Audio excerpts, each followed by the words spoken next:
Boker Tov, Erev Shabbat, Parashat, Matot Mas'e. On a 2 parachiotes et on finit le livre de Bamidbar cette semaine.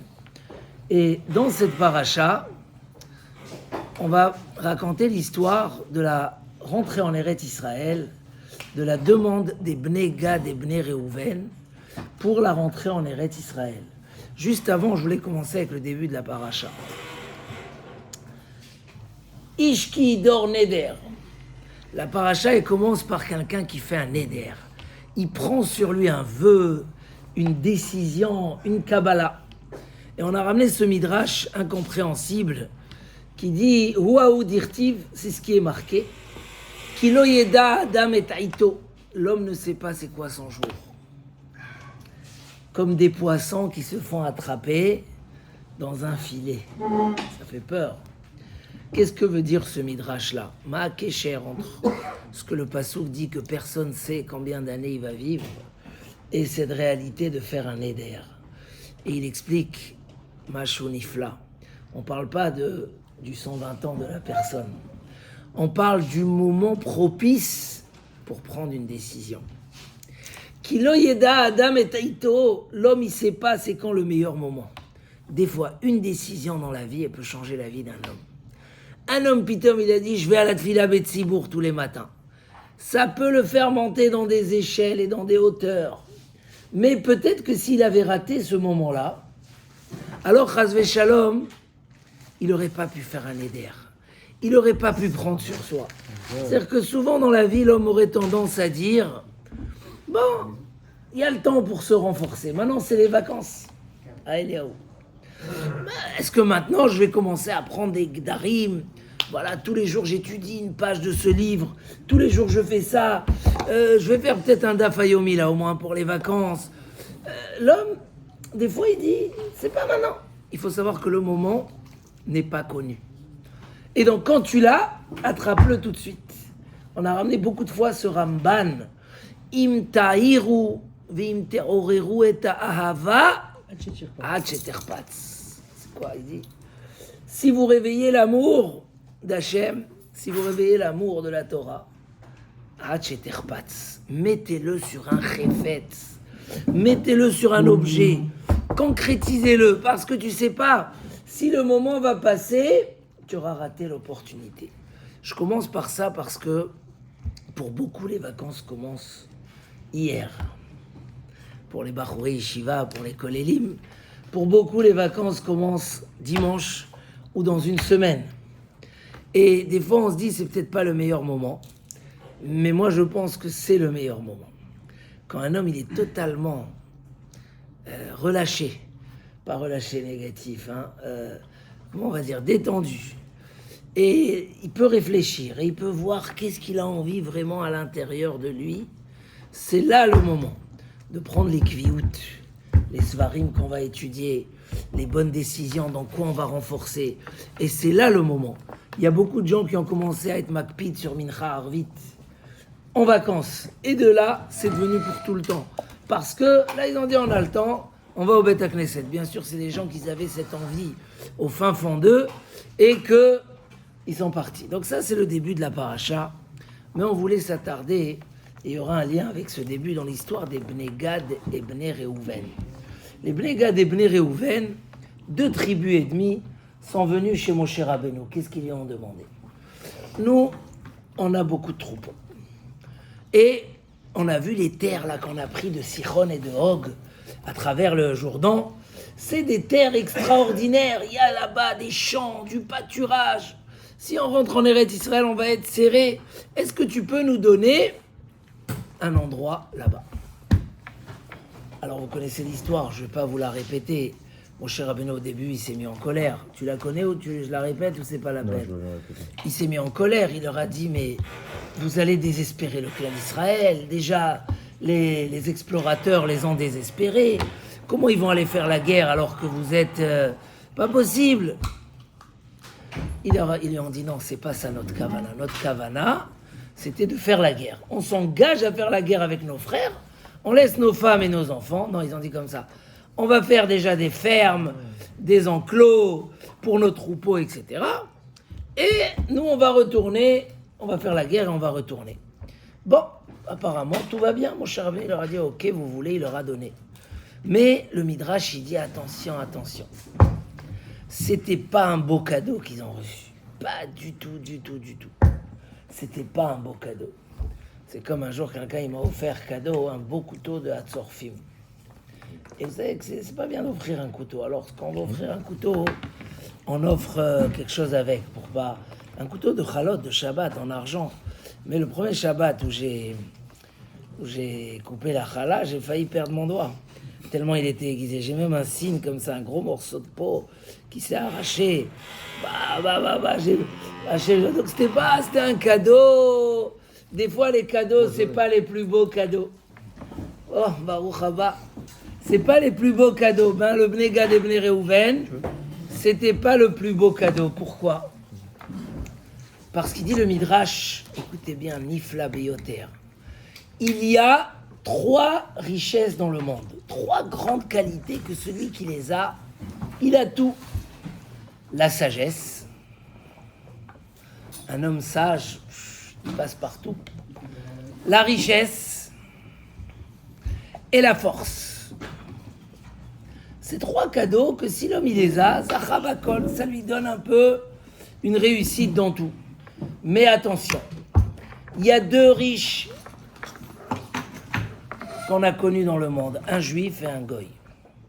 2 forts qu'on a connus, un juif et un goy. 2 sages qu'on a connus, un juif et un goy. Et les 2, avec ces 3 cadeaux-là, ils ont perdu leur vie et leur monde. Leur vie, leur monde, leur olam haba, leur olam hazé, ils ont tout perdu. Alors attention, c'est des beaux cadeaux. C'est des très beaux cadeaux. Mais comment ça se fait que ces cadeaux deviennent dangereux? Et c'est qui ces 2 personnes? Venons, on essaye de les chercher. La sagesse. Hein? Non, Shlomo, il a réussi avec sa sagesse. La richesse et la force. La force, on a eu Shimshon et Goliath. Shimshon, Kadosh. Mais à la fin, à cause de sa force, il a tout perdu.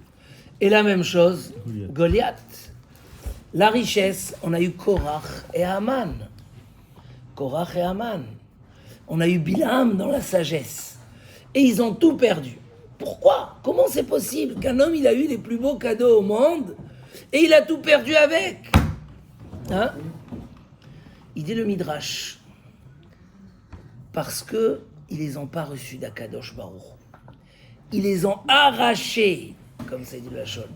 Ils les ont arrachés, ils les ont volés. Ils les ont volés. Alors c'était négatif. Mais celui qui a ses cadeaux et qui les reçoit direct d'Akadosh Baruch Hu, ça peut être que de la bracha. Et le Midrash, il continue. Et donc, c'est ce que tu vois chez les Bnei Gad ou Bnei Reuven. Les filles, chérivez-vous et mamonam. Ils ont aimé leur argent. Alors, ils ont perdu Eretz Israël. Et à la fin, ils sont partis en galoute. Les premiers, beaucoup avant le peuple d'Israël. Et il y avait là-bas beaucoup d'assassins et beaucoup de disputes. C'était pas une bracha ce qu'ils ont pris les Bnei Gad et Bnei Reuven. Pourquoi? Chérivez-vous et mamonam. Parce qu'ils ont beaucoup aimé leur argent.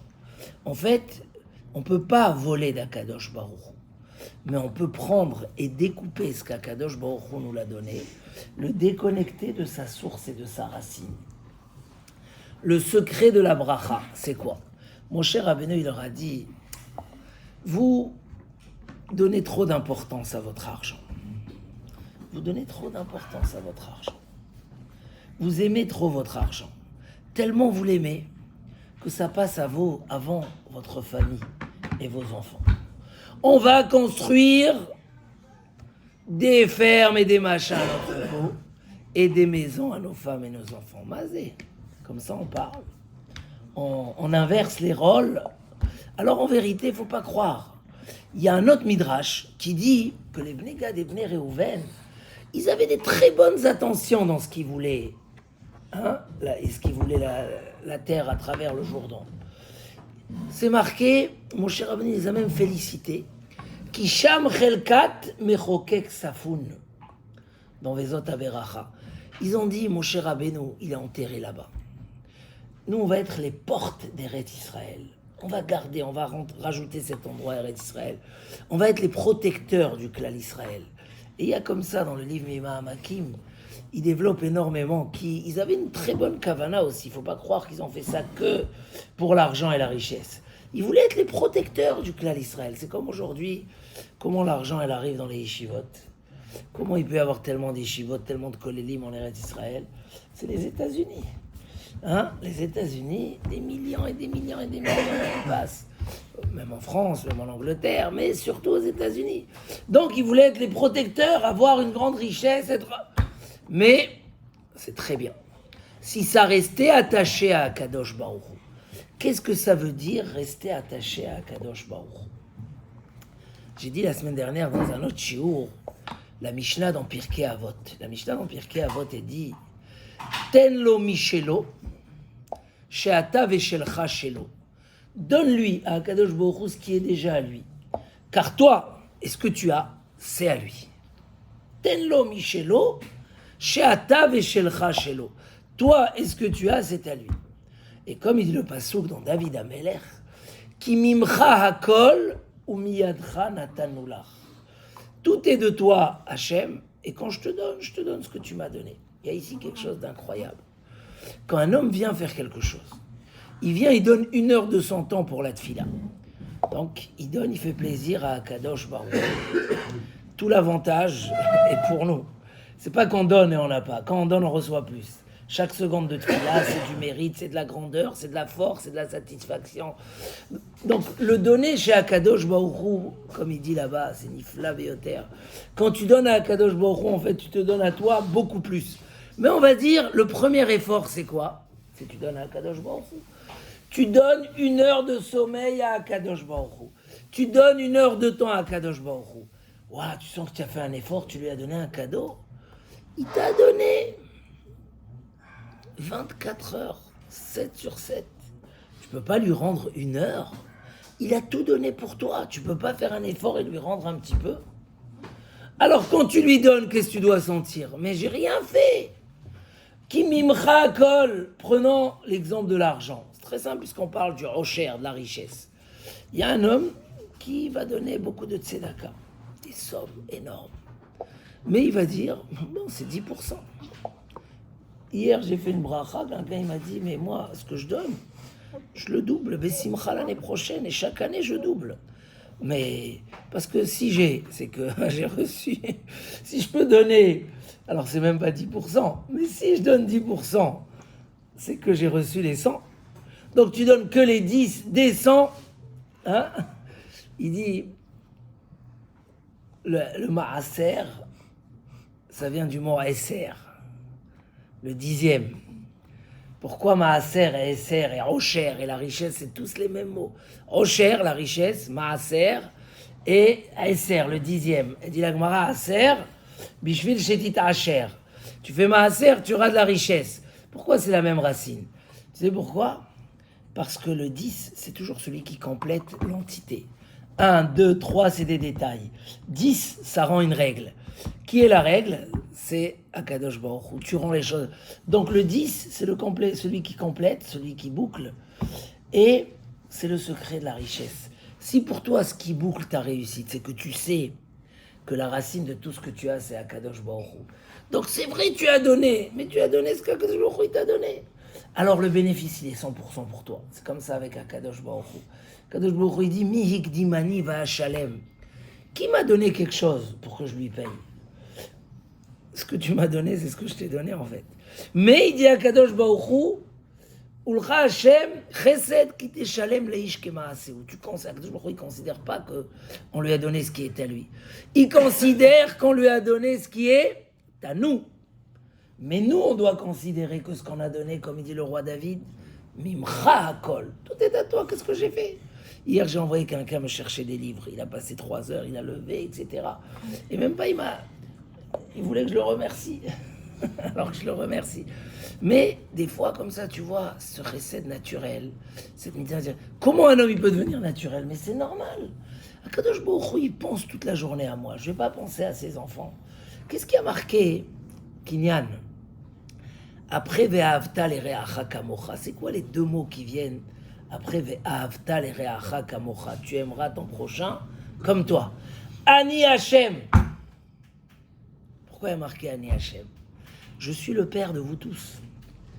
Donc si toi tu veux que je m'occupe de toi comme un père, occupe-toi aussi de ton frère. Si toi tu reconnais pas, c'est comme ça, il y a un beau machal de, je sais plus comment il s'appelle, que un grand machal de celui qui reconnaissait pas son frère. Alors le père il lui dit mais si c'est pas ton frère, alors moi je suis pas ton père automatiquement parce que tu as perdu les repères familiales. Si tu reconnais chacun, donc comment la richesse est restée à Kadosh Baruch Hu? Quand on sait que Kadosh Baruch Hu nous l'a donné pour un but. Tu sais que Hachem t'a missionné pour quelque chose. Donc tu vas pas oublier le but pour aller vers le moyen. Les Bnei Gad et Bnei Reuven, ils ont trop aimé leur argent. Et donc ils l'ont mis prioritaire avant les choses importantes de leur vie. Avant la famille, avant Eretz Israël. Ils ont perdu la chance d'être en Eretz Israël. Et ça s'appelle arracher d'Akadosh Baruch Hu. C'est quoi arracher d'Akadosh Baruch Hu? Voler d'Akadosh Baruch Hu. C'est que je t'ai donné pour faire quelque chose, tu l'as pris pour toi et tu t'es sauvé. C'est ça. C'est quoi, comment Chas Shalom, les plus beaux cadeaux? Tu entends, on a ramené les 3 cadeaux qu'il y a dans la vie, la force, la richesse et la sagesse. Si tu utilises un des 3, pas pour son but, tu fais pas que le 10 quand tu arrives à une conclusion et une bracha et un truc, tu dis, mais le 10, ma bracha, c'est que je suis attaché à Kadosh Baruch Hu, donc je donne le maaser au Beth Amikdash, et donc, ce que j'ai, c'est un cadeau qui est lié à Kadosh Baruch Hu. Donc là, il y a quelque chose d'incroyable. On a amené au nom de Rabbi Israël Salanter. Qui est tzaddik, qui est rachat? Comment on peut définir un tzaddik et un rachat? Alors, il y a des rachats qui font des mitzvot comme la grenade. Pas il y a. Chaque juif, même un rachat, il fait des mitzvot karimon. Les mitzvot karimon. Alors, qu'est-ce qui fait qu'il est rachat? Et qu'est-ce qui fait qu'un homme il est tzaddik? Rabbi Israël Salanter dit, j'ai une définition. Qu'est-ce qui amène l'homme à être tzaddik et qu'est-ce qui amène l'homme à être rachat? Non. L'un et l'autre. Comment? C'est quoi la définition? Est-ce qu'un homme il est en guerre avec son Yetzer Hara? Ou est-ce qu'un homme il est ami avec son Yetzer Hara? Un rachat, c'est celui qui ne voit pas dans ses tentations, dans ses épreuves, comme si qu'on veut lui faire du mal. Pour lui, s'il a envie, il a envie. Si ça se présente, ça se présente. S'il faut, il faut. Il n'a pas de guerre avec son Yetzer Hara. Un homme comme ça, c'est un rachat. Parce qu'il va faire tout ce qui est mauvais. Un tzaddik, c'est quoi? Et même s'il fait plein de mitzvot, mais demain le Yetzer Hara, il va lui proposer de voler, il va voler. Parce qu'il n'est pas en guerre contre le Yetzer Hara. Un homme qui est en guerre contre son Yetzer Hara, becherouf nefesh, il est prêt à se battre jusqu'au bout quand le Yetzer Hara il se présente, ça c'est un tzaddik. Parce que c'est un tzaddik et c'est quelqu'un qui va devenir tzaddik. Parce qu'il va combattre chaque épreuve, automatiquement il va évoluer et va être tzaddik. Il y a ici quelque chose de plus fin. On n'est pas dans une faute. Ils ont aimé leur argent, ils l'ont mis en priorité. C'est pas une faute, mais c'est une racine de bonheur ou de destruction. On est dans la racine. Ils ont aimé leur argent. Ils n'ont pas, Chas Shalom, fait un péché, mamash. Mais là, on est en train de dévoiler. Celui qui veut les plus beaux cadeaux au monde, chacun il sait quel cadeau il a. Oh Hachem, il a où habiter. S'il a besoin d'une voiture, il a une voiture. S'il a besoin d'argent, il a de l'argent. Il a la santé. Chacun doit savoir comment faire que ces cadeaux soient des cadeaux bénis, des cadeaux réussis, ou chas shalom, des cadeaux mauvais. Les Bnei Gad et Bnei Reuven, même s'ils avaient une kavana de rester avec Moshe Rabbeinu, même s'ils avaient la kavana de protéger le clan Israël, mais il manquait le cadeau béni. C'était quoi? C'était de rattacher la bracha de ce qu'ils ont eu à Hachem et à son but. Le but, c'est pour servir Hachem. Le but, c'est pour rendre à Kadosh Baruch Hu ce qu'il m'a donné et faire avec ça ma mission et mes mitzvot. Et eux, quelque part, quand on s'attache à la chose, on la perd. C'est valable dans n'importe quelle chose. Prenez un exemple de Shalom Bayit, tout simple. Un homme, il dit, c'est dur, Shalom Bayit. Alors, je fais la guerre. Je déclare la guerre à la maison. Igmar. Tu as reçu un cadeau que bon, Hachem, tu peux. Alors, tu dois t'investir. Le but, c'est quoi? C'est le but. Un homme, il a des enfants, il a des efforts. Un jeune, il doit traverser la vie, être mitgaber sur tous les nisyonotes. Un homme, il veut la bracha, il veut la parnassa berevach. Oui, Bezrat Hashem, s'il est déterminé que quand il a la parnassa, il a une facilité à redonner ce qu'il doit redonner. Et pas il le donne et il sent qu'il a perdu, mais au contraire, il est heureux de gagner ce qu'il va donner et de rendre le but comme l'objectif des choses. Et là, les cadeaux sont extraordinaires. Donc des fois, on va être jaloux, par exemple, de quelqu'un qui est très intelligent. On va être peut-être des fois jaloux de quelqu'un qui est très riche. Mais c'est n'importe quoi. Dans ce que tu as, tu peux rendre de ce que tu as le plus grand cadeau au monde. Dans ce que tu as. Parce que si cette petite force que tu as, ou cette petite sagesse, tu la relis à l'objectif, tu vas mieux réussir 1000 fois plus que celui qui a 10 fois plus que toi, mais qui ne le relie pas à l'objectif. Il a l'air d'être plus riche que toi et plus intelligent que toi. Mais pour lui, c'est pas bénéfique, c'est même négatif. Parce que ça l'éloigne de son but, ça lui donne pas son bonheur. Oui, les Bnei Gad et Bnei Reuven, ils ont profité pendant des longues années d'une richesse, d'une abondance. Mais c'était dans la direction de la descente. Et à la fin, comme il dit Shlomo HaMelech, et c'est ramené sur les Bnei Gad et Bnei Reuven, ce pasouk. Nachala mevohelet bitrilata. Un héritage précipité à son début. Acharita lotevorach. La fin, il n'est pas béni. La fin, il n'est pas béni. Alors que toi, tu as une petite nachala. Les gens, ils sont rentrés, même eux-mêmes, les Bnei Gad et Bnei Reuven. Écoutez ce que je vous dis là, c'est nifla meod. En sortant, après les guerres, 14 ans de guerre, sans leurs femmes et leurs enfants, pas facile, hein. Ils ont galéré pour leur argent. Ils sont sortis, ils ont dit Tov melo chofnaim nachat, c'est des psukim, tout ça. Vaut mieux des poignets remplis de nachat. Non, nachat. De bonheur, de satisfaction, qu'une terre remplie de disputes et de galères. Eux-mêmes, ils ont dit ça. C'est vrai que ceux qui sont rentrés en Eretz Israël, ils ont eu aussi une richesse. Ils ont eu des terres, C'était petit. Mais ce petit-là, il était dans la bonne direction, il était totalement béni. Il y a ici un secret quand on dit Ezeo Hachir à sa mère, Bechelko, on ne parle pas d'un pauvre qui va être content de son... Un riche, chacun il s'appelle Ezeo Hachir, qu'il sait prendre ce qu'il a et le rendre à Akadosh Baruch Hu, rendre le 10e à Akadosh Baruch Hu, et faire de ça un attachement. Je le vole pas d'Hachem, je le relie à Hachem. L'homme il fait de ça une bracha parce que ça va en direction de la montée, de la réussite, et chaque seconde est un bonheur et un mérite. Alors Bezrat Hashem et Mitrazek, toujours ne pas oublier l'objectif, le but, toujours savoir que ce qu'on a, c'est pour le bien et l'utiliser, et ça peut nous aider à être mitgaber à l'itzro, être mitgaber sur les Yitzhara. Dis quoi, Kadosh Baruch Hu, il me donne, moi je connais des gens, ils n'arrivent pas à dormir la nuit, ils dorment 3-4 heures, ils n'arrivent plus à dormir. Mazé, il y a aujourd'hui les médecins du sommeil. Je connais quelqu'un comme ça, il ne dort pas le pauvre la nuit, tu vois, il est fatigué la journée, il s'endort sur son stender. Et toi, Baruch Hashem, Hashem il t'a donné un sommeil. Oui, tu profites de chaque seconde.